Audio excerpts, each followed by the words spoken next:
Tirupati assembly ఎన్నికల సందర్భంగా NDA కూటమి అభ్యర్థిని గెలిపించాలని నగర ప్రజలకు విజ్ఞప్తి చేస్తూ గెలిచిన వెంటనే తిరుమల శ్రీవారి దర్శనాన్ని కల్పిస్తామని ఇచ్చిన హామీని నిలబెట్టుకున్న తిరుపతి ఎన్డీఏ కూటమి నేతలు తిరుపతి ప్రజలకు ప్రతి నెల మొదటి మంగళవారం తిరుమల శ్రీవారి దర్శన భాగ్యాన్ని కల్పిస్తూ టీటీడీ ధర్మకర్తల మండలి మొట్టమొదటి సమావేశంలో ప్రకటించిన చైర్మన్ బిఆర్ నాయుడు వారికి ఎన్డీఏ కూటమి నేతలు చిత్రపటాలకు తిరుపతి శాసనసభ్యులు ఆరణి శ్రీనివాసుల ఆధ్వర్యంలో పాలాభిషేకం చేసి తిరుపతి నగర ప్రజల తరపున కృతజ్ఞతలు తెలియజేసిన తిరుపతి ఎన్డీఏ కూటమి నేతలు. ఈ కార్యక్రమంలో టీటీడీ బోర్డు సభ్యులు భానుప్రకాష్ రెడ్డి, బీజేపీ నాయకులు నవీన్ కుమార్ రెడ్డి, టీడీపీ నాయకులు శ్రీధర్ వర్మ, కూటమి నాయకులు, కార్యకర్తలు పాల్గొన్నారు. తిరుపతి ప్రజలకి ఉన్నటువంటి అనుబంధాన్ని విడగొట్టినందుకు తిరుపతి ప్రజలు వైకాపాని పడగొట్టారు.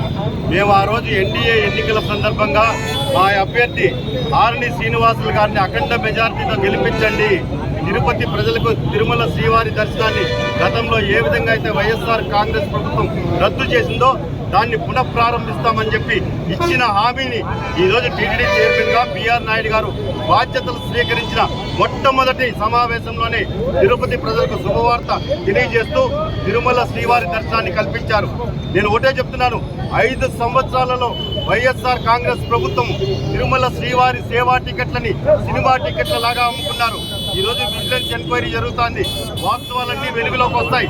నేను తిరుపతి ప్రజల్ని ఒకటే విజ్ఞప్తి చేస్తున్నా, ఆ రోజు ఎన్డీఏ కూటమి అభ్యర్థికి ఓట్లేసి గెలిపించమని మేము విజ్ఞప్తి చేయగా వార్డులో మా బీజేపీ, తెలుగుదేశం, జనసేన కార్యకర్తలు ప్రజలకి ఇచ్చిన హామీని ఈరోజు తూచా తప్పకుండా మేము మాట నిలబెట్టుకున్నాం. కాబట్టి అతి త్వరలో తిరుమల శ్రీవారి దర్శనాన్ని తిరుపతి ప్రజలు ప్రతి నెల మొదటి మంగళవారం ఆధార్ కార్డు ఆధారంగా స్వామివారిని సంతృప్తిగా కడుపు నిండా దర్శనం చేసుకునే భాగ్యాన్ని కల్పించినందుకు టీటీడీ చైర్మన్ బిఆర్ నాయుడు గారికి, ఎన్డీఏ కూటమి నాయకులకు తిరుపతి ప్రజల తరఫున హృదయపూర్వక అభినందనలు తెలియజేసుకుంటున్నామండి.